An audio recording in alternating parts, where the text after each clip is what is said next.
Kerrostalossa asumiseen liittyy hyödyntämätön energianlähde. Joka kerta kun avaat hanan, menet suihkuun, peset pyykkiä tai käytät astianpesukonetta, viemäriin valuu arvokasta lämpöenergiaa, jonka ei tarvitse päätyä hukkaan. Ecovec kierrättää tämän lämpöenergian uudelleen käytettäväksi.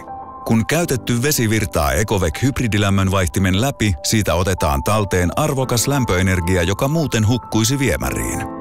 Talteen otettu energia kierrätetään lämpöpumpun avulla uudelleen lämmitykseen ja lämpimään käyttöveteen.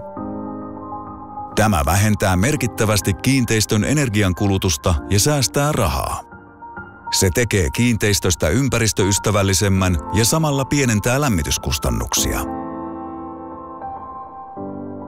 Valitse Ecovec ja muuta kiinteistön hukkalämmöt ympäristöystävälliseksi energianlähteeksi.